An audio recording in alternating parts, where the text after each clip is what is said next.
गाडेकरला कोणी लोकांनी पाहिलं नाही, मग काम कसं केलं? तुम्ही गेले कसे त्याच्यात? नावात पैसे भेटत होते, कधी प्रथमेशने पैसे दिले आम्हाला, कधी तो आपला हे देत होतो, खुडे देत होते. खुडे का खुळे? खुडे का खुळे काहीतरी आहे, खुडे. काय ते खरं बोलायचं खरंच आहे ना आता. काय स्पष्ट बोलून टाक. चला तुम्ही बोला, चला खरं काय नक्की कोण आहे हे याचा? काम हे आहे विशाल रोकडे. जे काही करतो ना विशाल रोकडे करतोय. काय याच्या पाठीमागं सगळं विशाल रोकडेचं हे आणि त्याच्यानंतर त्याला पाठिंबा देणारा त्याचा भाऊजी दर्शन फुलपगार.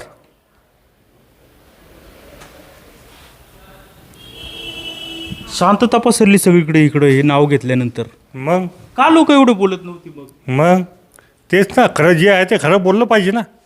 हो, आमचं पेमेंट 9 महिने जर आम्हाला उपाशी ठेवलं तुम्ही, आम्ही बोलणार नाही का? का नाही बोलणारचं आम्ही? का नाही बोलायचं आम्ही? इथं तुम्ही येऊन भाईगिरी माजवता. दाखवा ना येऊन पुढं. आता का नाही आले? का नाही आले आता? आता यायचं ना पुढं. का नाही आले? हो, आम्ही कष्ट केले आहे आम्ही. आम्हाला खायला पोट आहे काय? ते पैसे द्यायचे हो. आम्ही कोणाला बळजबरी मागत नाही का आम्हाला उसने द्या म्हणून.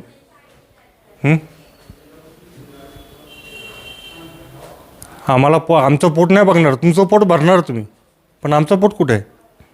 आमचं पोट कुठं आहे? ते माझी आई बहीण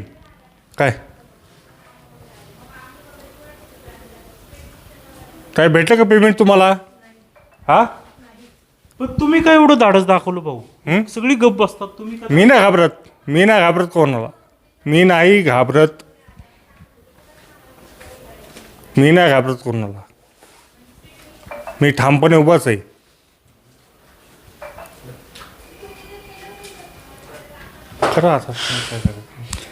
खरं तर खूपच धक्कादायक असं इथं आल्यानंतर नावं समजली. काय चाललंय? याकरताच आपण आता शोध मोहीम चालू केलेली आहे. नाव ऐकल्यावर तुम्हाला आश्चर्य वाटलं का? 100% आश्चर्य वाटलं.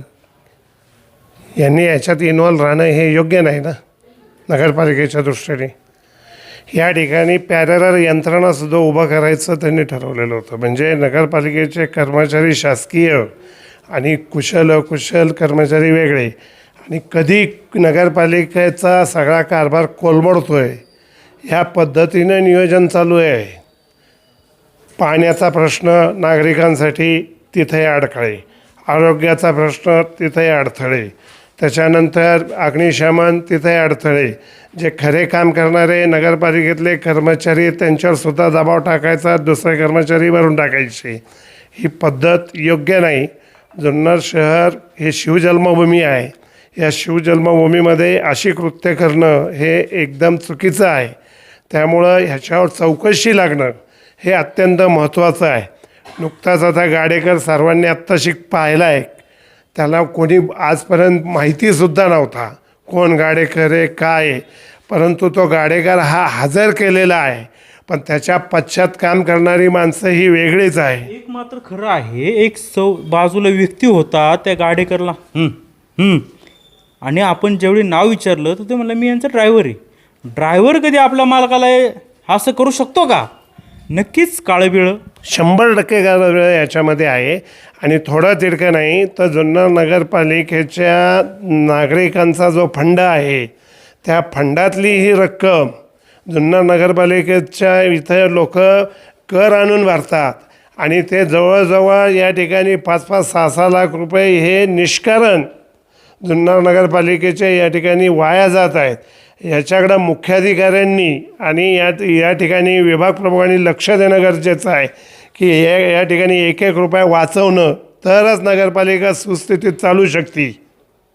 तुम्ही जर लक्ष नाही दिलं, तुमची पत्नी आहे परंतु एवढं पण ॲक्टिव्ह नाही आहेत. माझी विनंती आहे, म्हणजे जुन्नर शहरातल्या लोकांनाही पटेल का तुम्ही इथं लक्ष घाला. नाही, 100% सजग नागरिक म्हणून या ठिकाणी मी लक्ष 100% घालतच आहे. आमच्या पत्नी नगराध्यक्ष जरी असल्या परंतु त्या ॲक्टिव्ह आहे, पण कायद्याचा जो अभ्यास आहे किंवा जो गोलमाल चालतो त्याचा त्यांना अभ्यास आत्ता नाही आहे. तो गोलमाल जो चाललेला आहे तो उघड करणं हे अत्यंत गरजेचं आहे. नाहीतर जुन्नर शहरातील नागरिकांना सुविधा देणं हे अत्यंत अवघड होऊन बसलेलं आहे. नगरसेवकांनी मिळून लक्ष दिलं पाहिजे, कामही केलं पाहिजे. इथं कुशलचा जो घोटाळा आहे तो कशा प्रकारे चाललेला आहे हे त्यांनी माहिती काढली पाहिजे त्याच्यावरती. मुख्य नगराध्यक्षांना ते उत्तर देणं गरजेचं आहे. ज्या वेळेला हे असे प्रकार या ठिकाणी घडतात मुख्याधिकाऱ्यांनी ठामपणे या ठिकाणी निर्णय घेतले पाहिजे.